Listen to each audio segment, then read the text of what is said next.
சினிக்கலஸ் நேயர்கள் அனைவருக்கும் வணக்கம். நான் அம்சன் கிருஷ்ணா. இன்றைக்கு நாங்க பார்க்க போற கண்டென்ட் வித்தியாசமா இருக்க போகுது. அதோட வித்தியாசமா மட்டும் இல்லாமல் ரொம்பவே இன்ட்ரெஸ்டிங்கா இருக்க போகுது. நாங்கள் வளமையா திரைப்படம் சம்பந்தமான ரிவ்யூ அல்லது விமர்சனம் பார்க்குற நாங்கள்.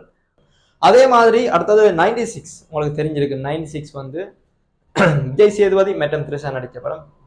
அதுல வந்து காதலன் காதலி வந்து ஒரு பாடசாலையில ஒரு பூத்தோர் காதல். அந்த காதலர்கள் பல வருடங்களின் பின் சந்திப்பார்கள். சந்திக்கும் போது அவர்களுடைய முதிர்ச்சி காதல் மற்றும் அவர்களுடைய அனுபவங்களை பகிர்ந்து தங்களுடைய நினைவுகளை மீட்டெடுப்பதாகத்தான் இந்த காதல் காட்டப்பட்டிருக்கும். இது உண்மையிலேயே ஒரு யதார்த்தபூர்வமான காதல் என்றால் நாங்கள் சொல்லணும். ஏனென்றா எல்லாருக்குமே அப்படி ஒரு அனுபவம் இருக்கு. இப்ப நாங்கள் பள்ளிக்கூடத்திலேயோ அல்லது கல்லூரியிலேயோ ஒருவரை காதலித்திருக்கலாம். அவ்வாறு நாங்கள் காதலித்தவரை மீண்டும் சந்திக்கும் போது எங்களுக்கு ஒரு நினைவு மலரும். அந்த நினைவு மலர்வதை இந்த படம் அழகாக படம் பிடித்து காட்டியிருக்கிறார் இயக்குனர். ஆனால் இதுல வந்து யதார்த்தபூர்வமான சூழல்ல ஒரு தாக்கப்படுற ஒரு விஷயம் என்னென்றால், விஜய் சேதுபதி தன் பழைய காதலை நினைத்து கொண்டு வாழ்க்கை பூராக திருமணமே வேண்டாம் என்று ஒரு சன்னியாசியாக வாழ்ந்து கொண்டிருக்கிறார். இது வந்து யதார்த்தபூர்வமான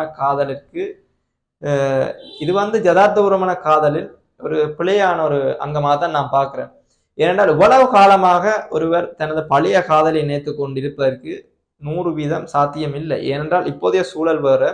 இப்ப நாங்கள் பார்த்தோம்னா இப்ப ஒரு 7-8 வருஷமா நாங்கள் லவ் பண்ணி பிரேக்கப் ஆயினா கூட அடுத்த வருஷமே அவர்களுக்கு புதுசாக ஒரு காதல் வந்து மலருது. அவ்வாறான சூழல்ல இதற்கெல்லாம் வந்து ஒரு சாத்தியக்கூறு இல்லைன்னு சொல்லலாம்.